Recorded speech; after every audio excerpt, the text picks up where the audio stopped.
뉴스 정면 승부. 안녕하십니까. 뉴스 정면 승부의 김상우입니다. 추석이 얼마 남지 않았습니다. 명절 때 고향 집에 가는 길이 즐겁기만 한 것은 아니죠. 차 막히는 것도 걱정이지만 어려운 경제 상황 때문에 선물 등의 여러 가지 준비가 부담이 크다 이렇게 말하시는 분들도 많습니다. 여기에다가 당장 가을 이사철을 앞두고 살 집을 구하지 못해서 걱정하시는 분들도 주변에 상당히 많은데요. 정부가 오늘 발표한 828 전월세 대책이 얼마나 효과를 발휘할지 3, 4라운드에서 집중적으로 짚어보도록 하겠습니다. 본인 명의의 집이든 전세든 월세든 불안해하지 않고 내 집에서 마음 편하게 살 수 있는 그런 정책이었으면 정말 좋겠습니다. 노보트킹 미 국무부 북한 인권 특사가 모레 북한을 방문합니다. 북한에 억류 중인 한국계 미국인 케네스 배 씨의 석방을 위해서인데요. 케네스 배 씨는 집으로 돌아가게 되면 이를 계기로 북미 관계가 개선되고 또 혹시나 육자회담 재개가 되지 않을까 이런 기대감이 높아지고 있는데요. 잠시 후 자세한 내용 짚어보겠습니다.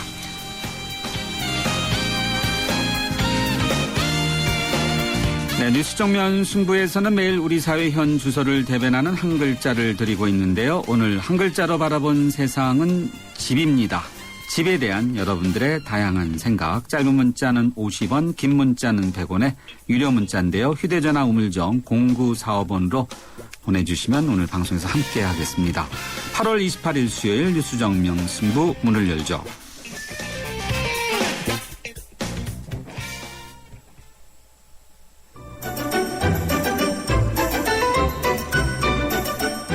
친절한 숙현 씨의 까칠한 뉴스. 뉴스 정면 승부 1라운드 친절한 숙현 씨의 까칠한 뉴스로 시작하겠습니다. 친절한 숙현 씨 나오셨습니다. 안녕하세요. 네, 안녕하세요. 네, 오늘의 첫 소식 이것부터 달아야 될 것 같은데요. 통합진보당의 이석기 의원이 이 혐의가 끔찍합니다. 내란 음모 혐의를 받고 있다고요? 예, 7, 80년대 뉴스를 보는 것 같습니다. 실체적 진실은 밝혀져야 되겠지만 그 이전까지 모든 이슈를 빨아들이는 일종의 블랙홀이 될 듯한데요. 그렇겠네요. 네. 네. 통합진보당 이석기 의원 등은 국가 기관시설 파괴를 모의하고 인명 살상 방안을 협의한 혐의를 받고 있는 것으로 알려지면서 엄청난 파장이 일고 있습니다. 국정원은 오늘 이석기 의원실 등 10여 곳을 압수수색하고 이 같은 혐의로 홍순석 통합진보당 경기도당 부위원장 등 3명을 이미 체포한 상태입니다.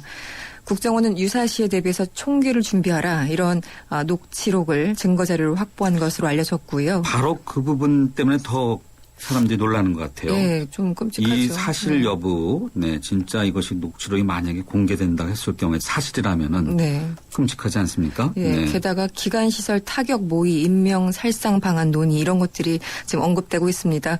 국정원은 오늘 오전 수원시 장안구에 있는 이상호 경기진보연대 고문의 자택을 압수수색을 했는데요. 지난 5월 서울 모처에서 당원 130여 명이 모여서 비밀 회합을 했고 여기서 경기 남부지역 통신시설과 유류시설 파괴 를 모의했다는 혐의를 담은 영장을 제시했다고 이 고문의 가족들이 전한 상태입니다. 국정원이 직접 이렇게 압수수색에 나서는 거 제 기억에는 상당히 이례적인 것이라고 말하기 앞서서 거의 없었던 것 같아요. 그렇습니다. 기억이 나지 않습니다. 그 수사기관이 내란 음모 혐의로 현역 의원이 그 대상이 된 것도 그렇게 이례적이고요. 그렇죠. 현역 의원이라는 점도 그렇죠. 그렇죠. 그리고 검찰이 아니라 국정원이 이렇게 직접 나선 것도 말씀하신 것처럼 근래에 찾아보기 힘든 경우입니다. 국정원 관계자가 밝힌 내용은 이렇습니다. 국정원 경기지부가 수원지검 지휘를 받아서 압수수색 영장을 집행하고 있다고 밝혔습니다. 국정원은 지난 3년 동안 이석기 의원 등 관련자들에 대해서 수사해온 것으로 전해지고 있는데요. 최태원 수원지검 공안부장은 적용된 혐의는 내란 예비 음모 및 국가보안법 위반 혐의라면서 오늘 압수수색에는 오랫동안 내사를 진행해온 국정원이 직접 주도하고 있다 이렇게 밝힌 상태입니다. 내란 음모 혐의 이제 바로 이런 어마어마한 혐의가 문제인데 네, 과거에는 이런 전례가 있었나요? 한 30년 전으로 거슬러 올라가야 될 것 같은데요. 내란죄를 직접 적용해서 기소한 사례는 총 3건으로 알려져 있습니다. 김대중 전 대통령과 전두환 노태우 전 대통령 등으로 알려져 있는데요. 내란 관련죄로 재판을 받은 사례는 과거 박정희 전 대통령의 유신 헌법 시절에 다수가 있었고요. 또 5공화국 초기에도 일부 있었습니다. 유신 시절에는 많은 분들 기억하시겠지만 인민혁명당 재건위원회 사건이 있었고요. 서울대생 내란 예비 음모 사건 등이 있었습니다. 5공화국이 출범하기 직전이었는데요. 1980년에는 증거를 조작해서 사건으로 꾸민 이른바 김대중 내란 음모 사건으로 인해서 김대중 전 대통령이 사형 선고를 받는 등 총 24명이 유죄 선고를 받기도 했습니다. 내란죄는 형법 87조와 91조에 걸쳐서 규정돼 있다고 하는데요. 제90조에 따르면 내란을 예비 또는 음모한 자는 3년 이상의 유기징역이나 유기금고에 처하도록 되어 있습니다. 아마도 우리 헌법상에서 보면은 만약에요. 내란 음모가 사실로 확인되고 또 법원 판결들 확정 판결이 난다면은 정당의 존립 자체가 힘들지 않겠나 이런 생각은 들어요. 그렇습니다. 네. 통합진보당 반발이 상당할 것 같아요. 예. 통합진보당 이정희 대표가 오늘 이석기 의원 그 사무실 앞에서 기자회견을 가졌습니다. 부정선거의 실체가 드러남에 따라서 초유의 위기에 몰린 청와대 그리고 해체 직전의 국정원이 유신시대의 용공 조작극을 21세기에 벌이고 있다면서 강력히 반발했습니다. 또 촛불의 저항이 거세지기 때문에 촛불 시위를 잠재우려는 공안 탄압이라고 얘기를 했고요. 정당 해산을 들먹이면서 진보 세력을 말살하려 했던 집권 세력의 정권 유지 전략이 본격적으로 가동되기 시작했다. 이렇게 강력히 반발하고 있는 상태입니다. 홍성규 대변인도 긴급 브리핑에서 오늘 새벽 6시 30분 대한민국 시계는 정확히 41년 전으로 돌아갔다라면서 비난을 이어갔습니다. 이 사건의 핵심인 이석기 의원 현재 어디 있습니까? 지금 행방이 알려지지 않고 있습니다. 의원실에서 계속 연락을 취하고 있는데요. 아무도 지금 알 수 있는 상황이 아니라고 합니다. 네. 변장에 능하다 이런 이야기들도 있는데. 네. 대한민국 내에서는 사실 어디 도망가도 어디서 찾아내지 않을까 이런 생각은 드는데. 네. 새누리당과 민주당 반응이 어떻습니까? 예, 뚜렷한 온도차를 보였습니다. 새누리당 유일호 대변인은요. 국정원은 이미 오래전부터 이석기 의원이 체제 전복을 위해서 수년 동안 반국가 활동을 한 혐의에 대해서 자료를 확보하고 내사했다면서 관계자들이 진정으로 떳떳하다면 압수수색을 방해하지 말고 검찰의 수사에 협조해야 된다 이렇게 얘기를 했습니다. 반면에 민주당 배재정 대변인은요. 국정원이 국회까지 들어와서 현역 의원을 상대로 압수수색을 하는 사태를 엄중히 지켜보고 있다. 이렇게 얘기를 하면서 앞으로 진행되는 상황을 좀 더 지켜보겠다. 이런 입장입니다. 최근에 국정원의 국내 정보 파트 그리고 대공수사 기능 폐지 요구 이런 것들이 정치권에서 많이 나오고 있는 가운데 이런 일이 발생한 건데요. 그렇기 때문에 그 배경에 관심이 쏠리고 있습니다. 일단 야당은 신중하게 접근하고 있는 모양새입니다. 지금 국정원이 이렇게 수사하고 있는 것이 만약 사실로 드러난다면요.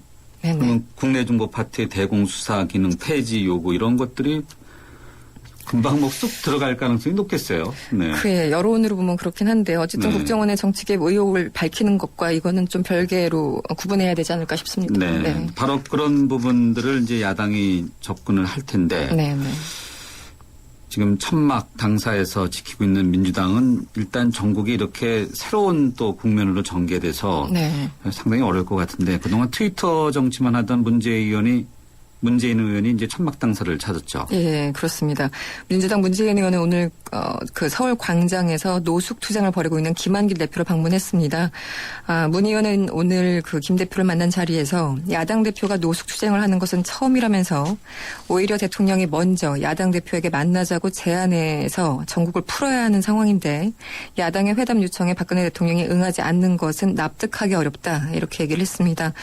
민주당이 지난 1일 장외투쟁을 시작했는데요. 문재인 의원이 천막의 모습을 드러낸 것은 이번이 처음입니다. 문재인 의원은요. 처음부터 함께하고 싶었지만 오히려 부담이 될 것 같았다면서 그동안 불참한 배경에 대해서 설명하기도 했습니다. 네. 자, 문재인 의원이 이제 결국 장외로 나오지 않았습니까? 네. 이번 국정원의 통합진보당 이런 수사하고도 다 맞물려 있지 않나 이런 생각은 드네요. 네. 오늘 까칠한 뉴스 여기까지 듣도록 하겠습니다. 고맙습니다. 네, 고맙습니다. 네, 지금까지 이숙현 시사 칼럼니스트였습니다. 지금 시각 6시 19분 48초 막 지나고 있는데요. 교통 상황 어떤지 알아보겠습니다. 김정은 캐스터. 네, 보다 정확한 교통정보를 알려주는 뉴스 정면 승부 교통정보입니다. 현재 서부간선도로 외곽 쪽으로는 양평교부터 신정교까지 차량 밀리는데요. 도심 쪽으로는 안양교부터 밀리기 시작해서 양평교 쪽으로 조금 긴 구간 정체가 이어지고요. 국회대로 영등포구청에서 목동교 지날 때까지 인천 쪽으로도 밀립니다. 동부간선도로는 도심 쪽으로 수락지하차도에서 마딜지하차도까지, 북부간선도로 도심 쪽으로 묵동에서 하월고까지 각각 속도가 떨어지고 있고, 마포대로 공덕오거 부터 마포대교 북단, 신촌로 아현역에서 신촌역 쪽으로, 성산로도 성산 2교에서 마포구청 쪽으로 모두 도심 빠져나가는데 차량 밀리고 있습니다. 강북에서 강남으로 가는 길, 한남대로 한남일 고가차도 위 소통 상황은 좋습니다. 다만 고가차도 아랫길이 밀리고 있는데요. 1차로에 돌발 상황이 있는 것으로 보이고 있고요. 북한남 삼거리 이전부터 차량 밀리고 있습니다. 반포대로는 강남터미널 고가차도부터 서울 성모병원 사이로 양방향으로 주춤합니다. 동호로의 경우는 약수고가차도 위에서 동호대교 쪽으로 시속 20km 미만 정체입니다. 보다 정확한 교통정보를 알려주는 뉴스 정면승부 교통정보였습니다. 대한민국의 하루, 여러분의 하루를 정리해드립니다. YTN 뉴스 FM 뉴스 정면승부. 네, 뉴스 정면 승부 1라운드 첫 번째 정면 인터뷰 함께 하시겠습니다. 로버트 킹 미 국무부 북한 인권 특사가 모레 북한을 방문합니다. 표면적으로는 북한에 억류 중인 한국계 미국인 케네스 배 씨의 석방을 위해서인데요. 그러나 이번 방북을 계기로 해서 북미 관계가 개선될 수도 있지 않을까, 이런 조심스러운 전망들이 많이 나오고 있습니다. 만약에요, 케네스 배 씨가 석방되고 또 남북 대화 재개에 맞춰서 북미 대화, 육자회담 재개로 이렇게 이어질 수도 있다, 이런 전망들도 만만치 않은데요. 참여정부 시절 외교통상부 장관을 지냈고 지난 2005년 육자회담 수석대표를 맡으셨던 분이시죠. 송민순 전 장관 연결해서 관련된 이야기 들어보도록 하겠습니다. 송 장관님 안녕하십니까? 예, 안녕하세요. 예, 오랜만입니다.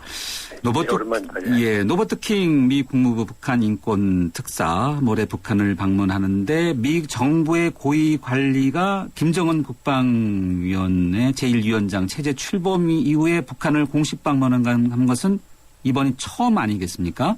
네, 그런 셈이죠. 그런 처음이라는 것, 이것이 또 남다른 배경, 의미 이렇게 볼 수 있을까요? 이제 처음이라는 것보다는 그 사이에 북한의 대외관계, 대미관계를 포함해서 상당히 좀 거칠었기 때문에, 그런 이후에 지금 미국 시민을 이제 케네스 배의 석방을 위해서 간다고 하지만은, 고위 인사가 가니까 아무래도 미국과 북한 관계에 좀 새로운 변화를 모색해 볼 수 있지 않을까, 이렇게 이제 기대 내지는 추측을 이제 전망을 해보는 거죠. 네네. 일단 북한을 방문하기 전에는 기본적인 프로세스에서 보면은 뉴욕 채널을 통해서 가는 거 아니겠습니까? 일단 이야기는 그렇죠. 하고요. 네. 예. 그 과정에서 서로 이야기는 조금 오고 갔겠죠. 그렇습니다. 이런 경우에는 그냥 그 사람이 서로 이 상대방에 맞이하는 북쪽에서나 가는 사람에서나 서로 다 손에 뭔가를 들고 있어야 가는 거지, 그냥 이렇게 빈손 빈 가방으로 왔다 갔다 하지는 않습니다. 네, 빈 가방만이 아니라 전세기를 통해서 지금 가니까 또 연료비도 만만치 않으니까 뭔가 성과는 분명히 있어야 되겠죠. 예, 그런데 이제 우리가 이제 보기에는 이런 걸 가지고 미국의 대북 정책에 무슨 변화가 있는 거 아니냐, 북한에 또 대미 관계에 새로운 변화가 있지 않느냐, 이렇게 이제 아무래도 좀 성급하게 판단할 수가 있는데요. 그렇죠. 경우에 따라서는 그게 전적으로 그냥 케네스 배 석방에 관련된 문제로 끝날 수도 있고, 이제 그 이후에 로버트 킹 특사가 갔다 온 다음에 북한의 이 발언이나 태도, 또 미국의 대북 자세, 언급 이런 것들을 보고 이게 이제 정책 기조가 좀 바뀔 수 있는가 아니냐 이렇게 전망을 할 수가 있는데요. 그럼에도 불구하고 조금 조심스럽지만은 긍정적으로 보고 싶습니다. 장관님께서는 일단 그런 조심스러운 면은 있지만 긍정적으로 볼 수 있다. 아무래도 현재 북한 문제에서의 가장 큰 걸림돌은 핵 문제 아니겠습니까? 그렇죠. 그게 북한 문제의 핵심이 핵 문제죠. 예. 그러면은 당국자 간의 당국에 일단 접촉을 시작했다면서 핵 문제 해결을 위한 물밑 대화 또는 그 북한 내에서는 어떤 식으로든 조금씩 대화는 오고 갈 수 있을까요? 그 로버트 킹 목사가 그런 문제를 직접 논의하지는 않을 겁니다. 아, 그렇습니까? 다만 이제 북쪽이 로버트 킹 특사를에게 통해서 북한이 하려는 어떤 구체적인 신호를 책임 있는 고위 채널로 통해서 미국 정부에다가 보내는 그런 계기가 될 거고, 동시에 북한도 핵 활동을 일단 중지하라는 것 아닙니까? 그렇죠. 그런 데 대한 대가로 미국에서 뭘 해줬으면 좋겠다라는 또 요구를 하겠죠. 그러한 교신 채널, 1차적 교신 채널이라고 할 수 있겠죠. 책임 있는 1차적 교신 채널이 되는데, 로버트 킹 특사 본인이 거기에 대해서 이렇게 어떻게 협상을 하고, 그러지는 않을 겁니다. 네, 북한의 입장이 이러이러하다라는 것을 이제 전달한 하나의 이제 1차적인 창구. 네. 자, 북한, 그런 시그널을 보낸다고 할 때 중요한 거는 미국과 아무래도 대화를 원한다. 이렇게 봐도 될까요? 그렇죠. 대화를 원하는 거고, 그 이상으로 나갈 겁니다. 지금은 이제 미국이 북한에 대해서 핵을 폐기한다는 데 대한 진정성 있고 또 신뢰할 수 있는 조치를 취해라. 핵활동 중단한 거에 대한 그런 핵활동 중단하려면 처음에 말로 중단한다고 하고 그다음에 행동으로 가고 이렇게 해야 되는데 이걸 요구하고 있지 않습니까? 그렇죠. 그런데 북한은 또 뭐라고 그러냐면은 미국이 북한에 대해서 적대시 정책, 북한을 이렇게 압박하고 제재하고 고립시키고 하는 그런 적대시 정책을 중지하면은 북한도 이 핵 활동을 중단할 수 있다. 이렇게 또 요구하는 것 아니겠습니까? 그러니까 이러한 서로의 요구를 알고 있거든요. 이제 알고 있는데 이거를 이제 어떻게 서로 주고받는 걸 잘 맞추느냐. 서로의 행동을 우리가 조합한다고 그러지 않습니까?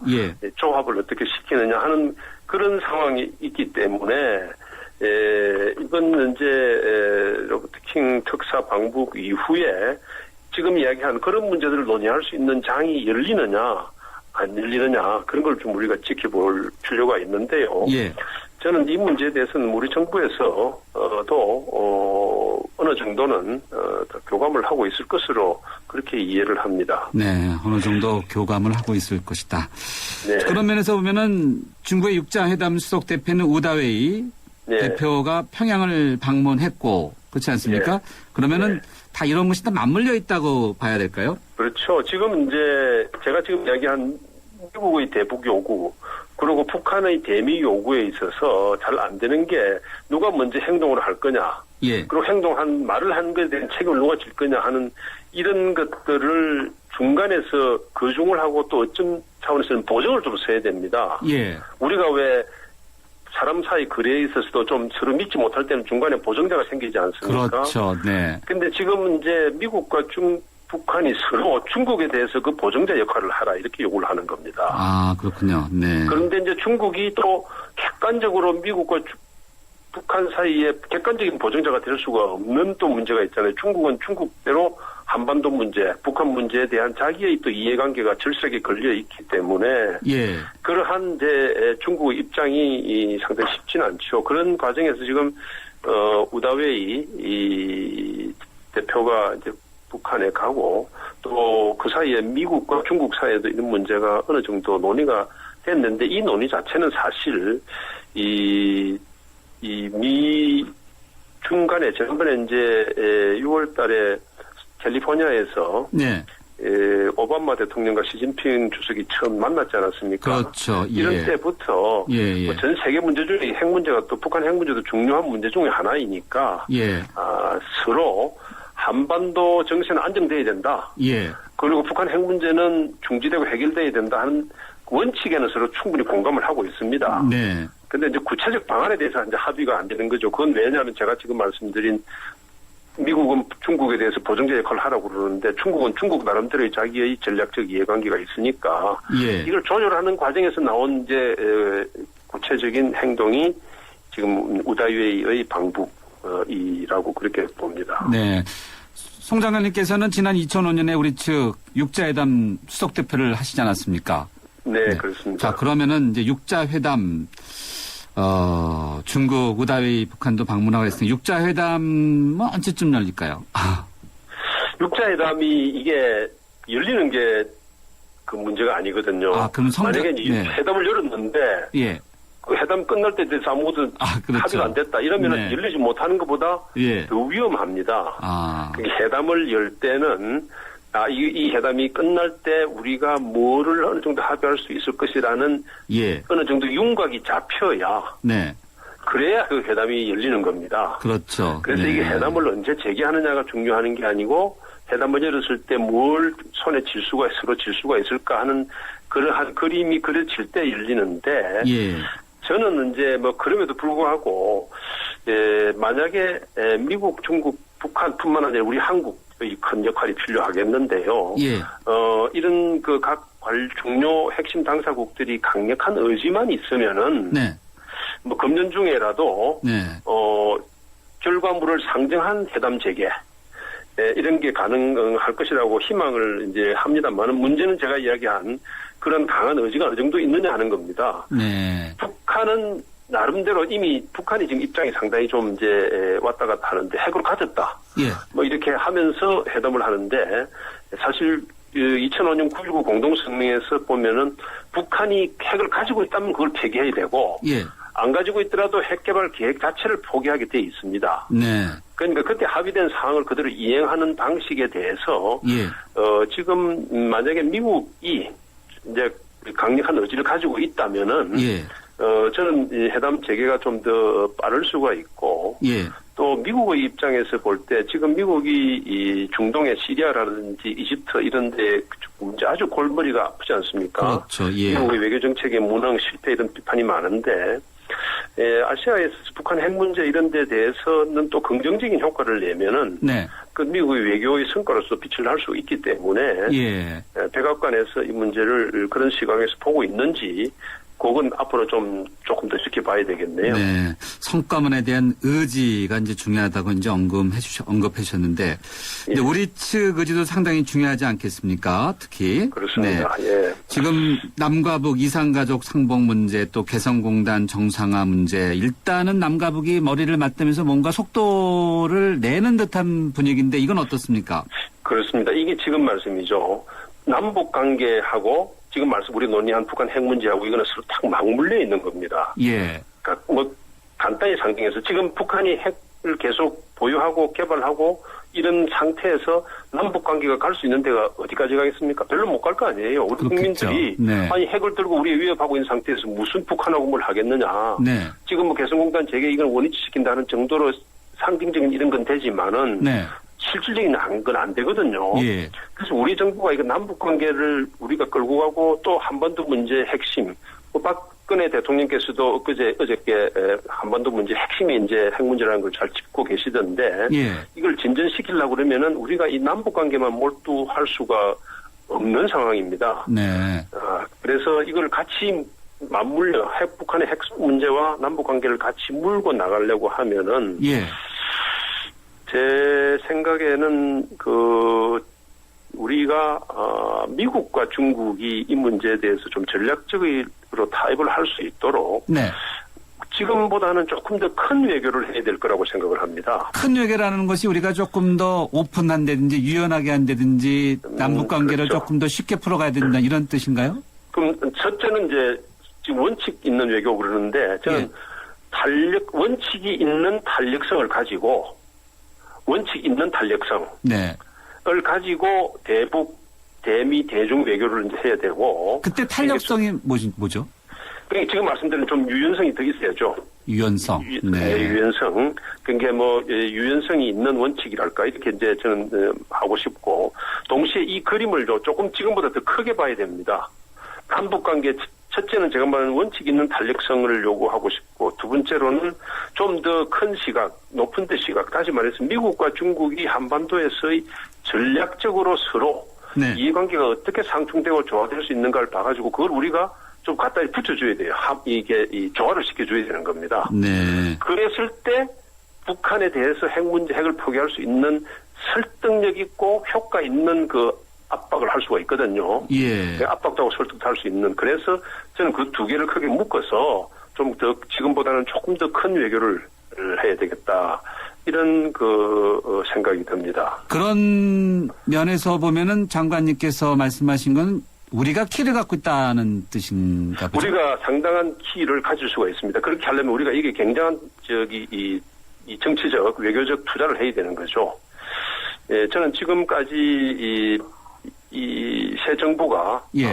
대북 관계에서 상당히 이렇게 잘 진행을 시키고 페이스를 잘 잡아오고 있는데 예. 이게 이제 지금 조금만 더 가다 보면 핵 문제에 바로 부딪히게 되거든요. 네. 그런데 그 부딪힌 걸 넘어서려고 그러면은 지금 말씀드린 더 높은 시각에서 좀 더 탄력성을 가지고 상황을 우리가 주인이라는 생각에서 이게 지도도 우리가 좀 그리고 시간표도 어느 정도 잡을 수 있는 그런 거를 대중 대미 외교를 통해서 확보를 해야 될 것이다.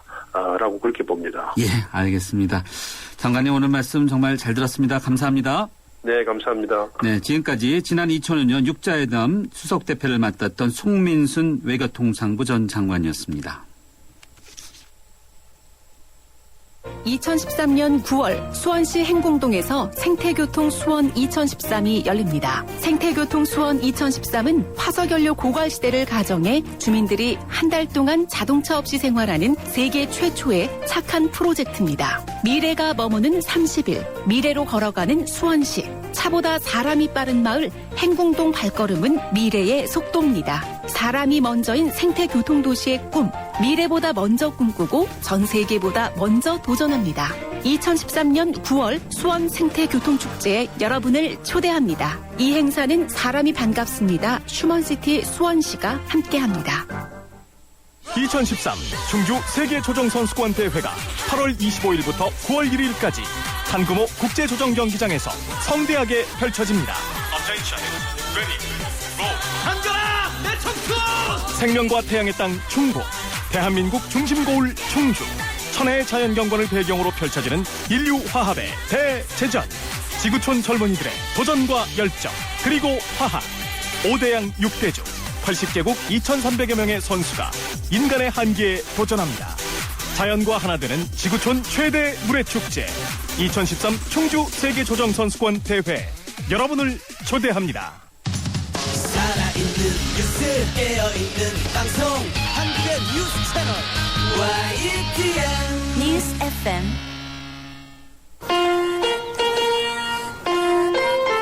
우리 딸은 누구랑 결혼할까? 엄마가 골라줘. 왜? 엄마가 아빠 잘 골랐잖아. 우리 딸 결혼할 때 난 몇 살이지? 인생의 무게가 느껴질 때 동바제 프로밀라이프. 엄마들은 수유 준비할 때마다 걱정이 많다. 물 온도, 수유 농도, 영양 걱정까지. 이젠 액상으로 된 베비언스로 바꾸세요. 체계적인 영양 설계는 기본. 한 병 한 병 무균 상태로 만들어져 뚜껑만 바꿔 끼면 수유 준비 끝. 대한민국 수유 상식을 바꾸다. 액상 유아식 베비언스. 연아가 알려주는 좋은 물의 조건. 물 드실 땐 꼭 수원지를 확인하세요. 저는 지하 180m 천연 안만수와 드넓은 구규림이 있는 해발 680m 강원도 평창을 꼭 확인해요. 깨끗해. 강원 평창수, 평창 동계올림픽 공식 먹는 샘물. 네, 뉴스 정면 승부 2라운드 두 번째 정면 인터뷰 함께 하시겠습니다. 이번에는 교육 문제 짚어보겠습니다. 새로운 대학 입시 제도가 발표되면서 학생과 학부모들 사이에서 불만이 정말 많이 터져나오고 있습니다. 이에 대해서 교육부가 대입 전형 간소화와 대입제도 발전 방안에 대해서 정부안을 설명하면서 또 권역별로 공청회를 개최하겠다 이런 뜻을 밝혔는데요. 대입 전형 개선안 이제 교육계 논의가 이제 본격적으로 시작됐는데 오는 2015년 이후에 특히 이제 대입 전형이 확 바뀌게 되는데 이게 좋은 건지 나쁜 건지 앞으로 어떤 문제점이 있는지 사단법인 좋은 교사 운동의 임종화 공동대표 연결해서 이야기 들어보도록 하겠습니다. 임 대표님 안녕하세요. 네, 안녕하세요. 예. 정부가 어제 입시제도 개편안을 내놓았는데요. 사실 정권이 바뀔 때마다 예고되는 것이 입시제도 아니겠습니까? 예, 맞습니다. 예, 오늘 7시부터 또 토론회가 열린다고 하는데 이 토론회 지금 어떻게 참석하십니까? 또 어떤 분들이 참석하고 그런 건지 궁금한데요. 네, 오늘 오후에도 국회 토론회가 있었고요. 예. 저희 토론회는 저희 종교사 운동 회원들 대상으로 해서 예. 긴급하게 이 변화가 어떤 걸 가져올지 어떤 게 문제일지를 저희가 토론하는 맥락에서요. 네. 진로 연구회가 저희 안에 있습니다. 아. 그 대표 선생님이 그 발제를 하시고, 예. 강태준 교수님도 와서 발제를 하시고, 예. 저희 회원들이 함께 이렇게 간담회 형태로 일단 진행할 예정입니다. 예. 뭐 아주 중요한 맥락을 다 다루는 그런 토론회인데 먼저 청취자분들 가운데는 대충 제목만 알지 이게 어떻게 뭐가 바뀌는지 워낙 복잡해서 잘 모르는데 한번 또 짚어주실까요? 내용을요? 네, 저는 이렇게 복잡하게 된 게 크게 두 가지인 것 같은데요. 예. 그러니까 교육부 발표안이 지금 크게 두 가지입니다. 예. 그러니까 한 가지는 단기적으로 현재 어떤 이 학부모와 학생의 어떤 고통을 줄여주겠다는 대책이 있고요. 예. 그다음에 장기적으로 대입과 관련된 제도를 바꾸겠다는 게 있어요. 아, 그렇군요. 네. 얘가 지금 함께 나오기 때문에 지금 혼란스러워하는 것 같고, 예. 지금 그 논란이 되고 있는 것 같습니다. 네. 그래서 단기적으로 볼 때는 현재 복잡한 전형을 단순화하겠다는 게 이제 핵심 부분이고요. 예. 그다음에 올해부터 하기로 한 수능 A병을 단기적으로 폐지하겠다라는 게 일단 핵심적인 부분이고, 예. 중장기적으로 이제 수능 체제를 개편하겠다는 얘기가 이제 핵심적인 부분입니다. 예. 네네. 자, 뭐 단기적, 장기적 다 이 수험생 또는 수험생을 있는 그런 가족, 부모 입장에서 보면 다 이 머리가 아픈 일들인데. 네네. 임 대표님이 보실 때는 어떻습니까? 단기적인 문제는 또 어떻고 장기적인 문제는 어떤지 한번 좀 설명해 주시죠. 일단 우선적으로 제일 아쉬운 건 이게 단기와 장기가 좀 함께 나와 있기 때문에 예. 단기 자체만 해도 굉장히 많은 이야기들을 해야 되는데 예. 지금 중장기 대책이 갑자기 나와버려서 예. 지금 논의가 좀 이렇게 혼선이 있는 것 같고요. 네. 이렇게 되면 둘 다 충분히 논의가 못 될 가능성이 있습니다. 아, 그렇겠네요. 그게 네. 일단 첫 번째 문제인 것 같고요. 예. 그다음에 단기적으로 볼 때는 현재 고통을 좀 완화시켜야 되는 부분에 있어서 네. 일단 체감하기 어려운 이 부분이 한계가 좀 있고요. 예. 그다음에 중장기적인 문제는 제가 볼 때 더 많은 시간 논의가 필요한데 예. 이 모든 걸 지금 10월까지 해서 발표를 하겠다고 하니까 저는 둘 다 좀 우려가 좀 됩니다. 가장 뭐라 그럴까요? 시험 대상이랄까요? 학년 현재 네. 중학교 3학년입니까? 그러니까 지금 단기 대책은 지금 고등학생 대상이에요. 예. 그래서 고등학생 대상으로 해서 지금 전형이 복잡하고 알기 어렵다는 것 때문에 그 단순화를 시도했습니다. 그러니까 수시는 학생부 논술 실기 중심으로, 네. 정시는 수능 실기 중심으로 가겠다 이렇게. 네. 그리고 대학마다 6개로만 전형을 제한하겠다 이런 게 이제 핵심 내용이거든요. 예. 의미가 있을 수 있는데 그리고 제가 볼 땐 굉장히 교육부가 정확한 문제의식을 하고 있어요. 그런데 한 가지 아쉬운 게 뭐냐면 네. 그 모든 대안에 나오는 거 읽어보시면 예. 그러니까 가급적, 뭐 지양, 유도, 권장 이런 표현이 써 있습니다. 그 뜻은 그러니까 좀 더 의견을 듣는다는 뜻인가요? 듣는 뜻이라보다는 그러니까 그 대학의 자율성을 포기할 수 없기 때문에 예. 결국은 지금 그러니까 이미 확인된 내용도 없애지 못하는 거예요. 아. 그러니까는 학부모나 학생이 볼 때는 특별히 바뀐 게 없다고 일단 단기적으로 느끼는 부분이 있어서 제가 볼 때는 이 논의 과정에서 핵심이 정말 그 학부모들이나 학생이 이렇게 힘들어하는 부분에 대해서는 단호하게 폐지를 얘기하는 부분이 있어야 이 단기 대책이 의미가 있다고 될 것 같은데요. 네. 그런 뉘앙스가 이제 그 사교육이나 대학에 빠져나갈 구멍을 만들어준 그러니까 이 부분 때문에 앞에 많은 논의들이 지금 왜곡될 수 있는 여지가 있는 거죠. 크게 힘들어한다는 것은 결국 바로 이 사교육 아니겠습니까? 네네. 공부를 너무 많이 해야 되고 또 전형이 뭐 3,000가지라는 그런 것들도 있고 복잡하고 이해하기 어렵고 네네. 이런 부분들을 해소하기는 좀 어렵다고 보시는 건가요? 예를 들면 지금 수시 같은 경우에 지금 학생부와 논술과 실기와 현재는 좀 수능까지 같이 들어가 있는 형태예요. 예. 거기서 예를 들면 문제가 됐던 게 이제 수능, 그러니까 원래 수시의 목적이 수능으로 볼 수 없는 것들을 보는 거니까 네. 학생부 중심으로 가야 된다는 게 일단 큰 방향인데 예. 지금 모든 게 남아있는 상태고 예상했던 거에 비해서 예를 들면 최저 등급 같은 경우도 존재하고 있는 거거든요. 네. 그러니까 이런 경우라면 이제 특별히 수시를 준비하거나 정준비 학생 입장에서는 내가 뭔가 부담이 줄었다는 느낌이 안 드는 거죠. 네. 그래서 예를 들면 확실하게 하려면 수시 같은 경우에 학생부 중심이라면 뭐 특기자 전형이라거나 예. 어떤 수능을 반영하는 거라거나 이런 것들을 완전히 제거를 해줘야 예. 이 부담 경감에 대한 체감을 할 수 있다는 거죠. 예. 네네. 자, 학생부 중심 사교육을 좀 완화시킨다면 결국 반대로 보면 이제 공교육을 강화하는 학교를 그렇죠. 정상화시키는 거 아니겠습니까? 학교 교육만 제대로 하면 된다라는 건데 네네. 이런 부분하고 맞물려 있습니까 지금요? 일단 그 부분에서 저희가 좀 이렇게 현실적 구조적인 문제가 있는 게 뭐냐면요. 네. 사실 학교 교육에서 모든 분들이 말하는 건 성취평가, 그러니까 절대평가가 실제적으로 교육에 도움이 된다고 얘기를 하고 있어요. 절대평가가요? 네. 그래서 올해 내년 고1부터는 이제 실시하기로 한 거고. 네. 그런데 오늘 발표된 게 뭐냐면 2019년까지는 연기하게 됐습니다. 대학에 적용하는 걸. 2019년이요? 네네. 그러면 현재 몇 학년 학생한테 적용되는 거예요? 그러니까 결국은 그것도 확정된 게 아니고요. 네. 일단 밀어놓고 2016년도에 논의해보자는 거예요. 근데 크게 두 가지 이유가 있는데요. 네, 어떤 거죠? 한 가지는 이제 이 현실적으로 학교가 준비되어 있지 않다는 게 일단 큽니다. 고등학교에서 네. 평가하는 거를. 그리고 예전에 부작용도 있었고요. 예. 그리고 가장 큰 문제는 뭐냐면 현재 학교가 지금 서열화되어 있잖아요. 고등학교가. 그렇죠. 네. 실제로 성취평가가 되면 이 학생부가 무력화되는 수가 있다는 거예요. 그리고 외고나 특목고가 더 유리해지는 조건이 되는 거고.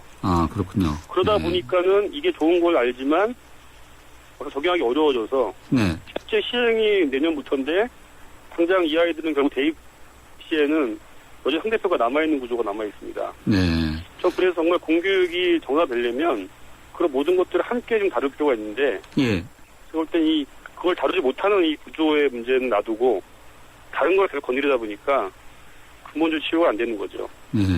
자, 이렇게 뒤로 밀었다고 말씀해 주셨는데 네네. 항상 보면은 정권이 바뀔 때마다 교육제도, 특히 대입 입시 제도를 건드리지 않습니까? 이렇게 되면은 2019년 이렇게 뒤로 놓으면은 뭐 이것도 어떻게 될지 모르겠네요.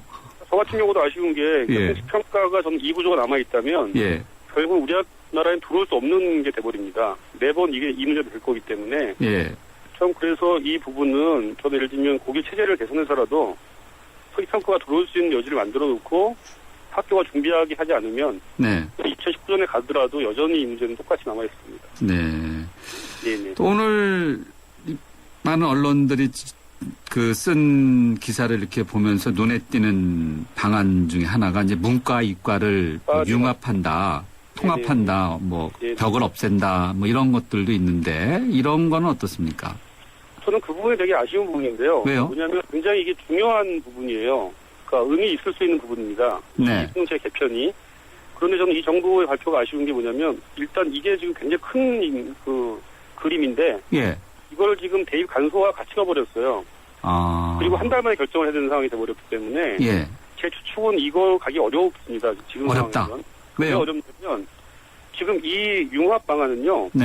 지금까지의 정책과 반대되는 정책이라고 저는 봐요. 그러니까 지난 정권 같은 경우에는 핵심이 다양성과 학생 선택권이었습니다. 그렇군요. 그래서 보시면 알지만 AB형도 나왔고 사회탐구나 과학탐구는 과목을 선택하는 거예요. 두 과목씩. 그렇죠. 근데 이번에 융합반 3안 같은 경우에는 모든 학생들이 문이과도 구분 없이 국어, 영어, 수학, 사회, 과학을 함께 보는 겁니다. 무슨 얘기냐면 이게 되려면 사실은 교육부가 그 앞에 어떻게 바뀔 거다 교육과정이라는 게 더 중요한 건 이제는 다양성보다는 융합의 시대이기 때문에 시대가 바뀌니까 필요하다라는 맥락을 해줘야 그래야 국민들이 볼 때 세 가지 중에서 좀 바뀌는 거지만 멀리 볼 때는 이렇게 바뀌어야 되겠구나. 그래야 이게 논의가 될 텐데요.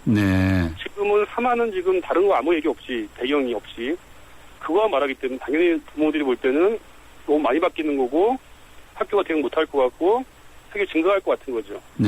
그러니까 선행으로 갈 수밖에 없는 구조라는 거죠. 그러니까 문과 이과 통합 문제, 융합 문제라는 것이 이제 교과 과정이 개편하고 맞물려 있는데 교과 과정 개편에 대한 이야기는 쑥 빠져 있는 상황에서 덜렁 나왔다는 거죠. 형식적인 면만. 그러니까 이거를 교육부가 굉장히 의미 있는 안으로 얘기했다면 실제 국민들 사이에서 의미 있는 논의가 되려면 그런 앞에 얘기도 충분하게 해줘야 제가 볼 때는 될까 말까 한데 앞에 얘기 없이 나와버리니까 지금 오로지 현재 부담으로 느껴지는 거거든요. 예를 들면 지금까지 다양성을 난 이름으로 인문계 아이들이 전혀 지금 이과 공부 안 하고 이과 아이들은 문과 공부 안 하는 게 문제이기 때문에 앞으로의 시대를 대비해서 우리가 이제 고등학교 교육은 융합을 위해서 이제 간다. 라는 합의가 돼야 되고 국민들 사이에서 그래서 학교는 이렇게 바꿔라 교육과정을. 예. 그래서 이렇게 시험을 볼 거다.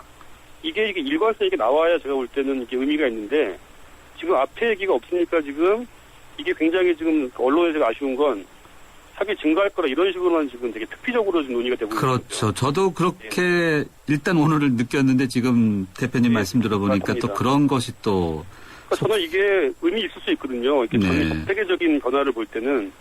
근데 이런 식으로 저는 10월 달까지 결정되기 때문에 이렇게 사라져버리면 다시 또 이 논의를 하기가 쉽지 않을 수 있기 때문에 제 개인적인 그 교육부에다가 하고 싶은 얘기는요. 네. 일단 9월 달에는 현재 고등학생 대상으로 하는 단기적인 대책에 대한 공청회나 논의를 집중적으로 해서 의미 있게 변화를 시키고 예. 이 뒤에 말한 수능시대 개편과 같은 중장기적 계획은 예. 좀 더 충분한 논의가 좀 필요한 거로 좀 가야 둘 다 제가 볼 때는 의미가 있을 것 같은데요. 예. 이렇게 묶어서 나와버리니까 지금 둘 다 논의가 안 되고 있는 거예요. 지금 예. 이쪽은 공격을 받고 있는 거고 단기 대책은 지금 문제가 많이 있는데 별 얘기가 안 되고 있고 현실적으로. 예. 자, 9월에는 단기 문제에 대해서 이제 공청회를 통해서 한번 정리해보자. 그러나 수능 체제 변경은 중장기적으로 이제 언급했습니다. 저는 개인적으로 생각하고요. 지금 교육부 방침 보니까 지금 중3 아이들에 대한 부담이 있는 것 같아요. 그러니까 3년 예고를 얘기했기 때문에 예. 중3 아이들이 시험 보는 것 때문에 지금 발표하려고 하는 것 같은데요. 예. 저는 중3, 중2도 지금처럼 갈 수 있다 생각합니다. 한꺼번에요? 더 필요하다면, 그러니까 중3, 중2도 지금처럼 간다. 네. 그러니까 우리 논의는 뭐 예를 들면 중1이나 초등학교도 갈 수도 있는 거죠. 너무 그런데 지금 중3 아이들을 생각하다 보니까 2017년 시제를 너무 지금 빨리 말하려고 지금 하는 게 있는 거죠. 예, 알겠습니다. 저는 이건 조금 더 논의가 필요하다. 네. 네네. 교육은 백년지 대계라고 하는데 임 대표님 보실 때는 백년지 대계가 아니라 뭡니까? 한마디로요. 저는 그 부분에서요. 예를 들면 이 단기적인 거는 필요해요. 지금 너무 지금 현재 고등학생들이 힘들어하기 때문에 예. 이거는 좀 수정할 필요가 있습니다. 이건 의미가 있는데요. 네. 정말 말씀하신 대로 그 백년지 대계라는 맥락에서 예. 이 미래 사회를 보고 거기에 맞는 어떤 그러니까 인간상 학교 교육의 내용 이것들을 충분히 얘기하는 시간이 필요하다는 거죠. 예. 시간이 걸리더라도. 근데 너무 그것까지 장기적으로 하다 보면 저는 좀 의미 있는 것도 이렇게 사라져버릴 것 같은 아쉬움이 좀 있습니다. 알겠습니다. 예. 네네. 오늘 말씀 감사합니다. 네, 감사합니다. 좋은 교사 운동의 임종화 공동대표였습니다.